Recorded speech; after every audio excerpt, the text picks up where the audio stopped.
Today we're looking at scale factors and similar figures. A scale factor is when you're comparing any kind of ratio to one another. And we usually look at a scale factor in fraction form. So that's definitely key to being able to compare. When you're thinking about fraction form, the best way to look at scale factors is with like denominators or LCDs. So those are definitely important. If you think you need a review on LCD, why don't you leave a comment on this video and I will see if I can make an extra video just reviewing least common denominator and magic ones as well. That would be helpful for converting scale factors. So the first example that's up here is 6/14 is equal to how many 21sts is equal to how many 28ths. Now, this looks a little crazy. I have two missing pieces, and I have three different denominators. So what I'm going to do is write 6/14 over x over 21 equals y over 28. I just want to make sure I differentiate that these two variables, the x and the y, are different values. They're not going to be the same number. So I want to get my denominator of 14 to be equal to 21, really. I want to get from the 14 to the 21 so I can figure out what scale factor I need to use, and the scale factor is going to go right in here to change my 6/14 and figure out what my x is equal to. So to get from 14 to 21, I'm going to take 14, and I know that 7 is a factor of 14, and it's also a factor of 21. So I can take 14, divide by 2. That'll give me 7. And then 7 times 3 gets me to the 21. So I need to repeat this process with my 6, with my numerator, in order to get my new numerator. So from 14 to 21, I multiply by 2. I divide by 2.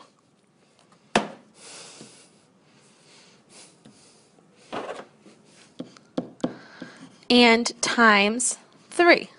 So 6 divided by 2 brings me to 3. And then times 3 should give me my x value, which 3 times 3 is 9.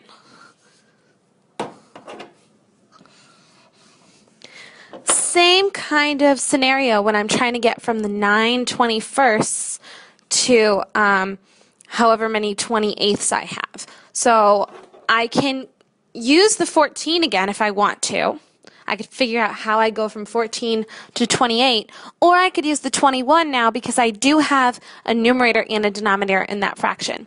To me, it looks like to get from the 14 to the 28 is going to be a little simpler because 14 times 2 is equal to 28. So I can go from my 6 times 2 will equal my new numerator, which is 12. Now, the way I can check my reasoning here in terms of my scale factor is all of these fractions should be equivalent to one another. I should be able to simplify them to equal the initial fraction. And this is definitely the case when I'm looking at what I have here. It's pretty easy to go back and check and make sure these are equivalent. You could do it with visuals. You could do it just by simplifying all the fractions and making sure that the simplest form is the same for all of them. So my next example is the same kind of situation, but one of my missing values is in the numerator. So x over 8 is equal to 15, and my second missing value is actually in the denominator, and that is equal to 24/32. Now, again, I'm going to have to figure out how to get from one place to another. Now, I know that I can go from my 8 to 32, and 8 is actually multiplied by 8, 16, 24, 32 by 4. Basically, if I wanted to go the other way, I'm going to be dividing by 4 in order to get there. So 24 divided by 4 is going to give me my new numerator of 6.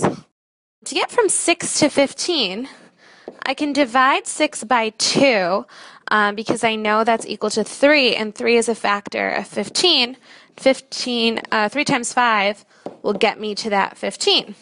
So to get from 6 to 15, I divide by 2 and then multiply by 3.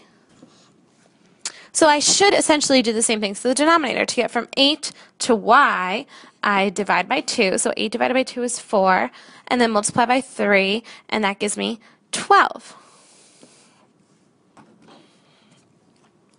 So my new denominator should be 12. Now, again, although these fractions don't look like they're perfectly in line, if you find the simplest form of each of them, they are a scale factor. They do have an even ratio from the numerator to the denominator, from left to right, however you write their ratio with the colon.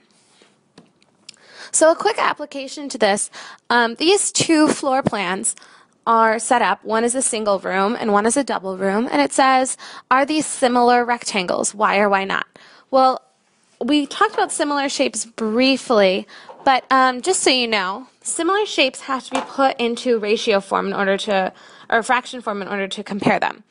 And you always want to compare the same sides of the shape with one another. So in my fraction, I'm going to make a note that the horizontal distance of the room is my numerator and the vertical distance of the room is my denominator. And that's going to help me when I'm reviewing the proportions. So for the single room, my fraction is 9 over 12. And for the double room, my fraction is 12 over 16. Now, essentially what we're saying is that these fractions equal each other. Is it true? Or not that they equal each other, but is there a scale factor that will be true to get from 12 to 16, and the same scale factor will get us from 9 to 12? It's kind of a magic one. So between 12 and 16, there's a common factor of 4. To get from 12 to 16, I need to divide 12 by 3 and then multiply by 4, because 12 divided by 3 is 4. 4 times 4 is 16. If I divide 9 by 3, that gives me 3, and then I multiply by 4, that gives me 12. This is true. This worked for the top and the bottom, the numerator and the denominator. I identified a scale factor for one set of values, and it worked for the second set of values. So it's basically like the magic one is working. It's true, and the scale factor tells us that our rooms are actually similar figures.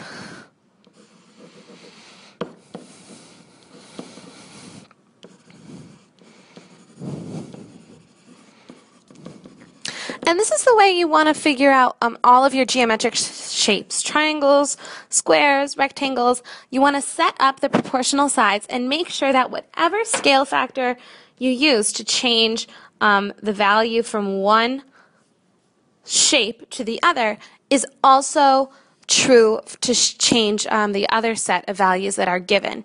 You can use these kind of skills to find missing sides too, and that's what we'll be working on tomorrow in class.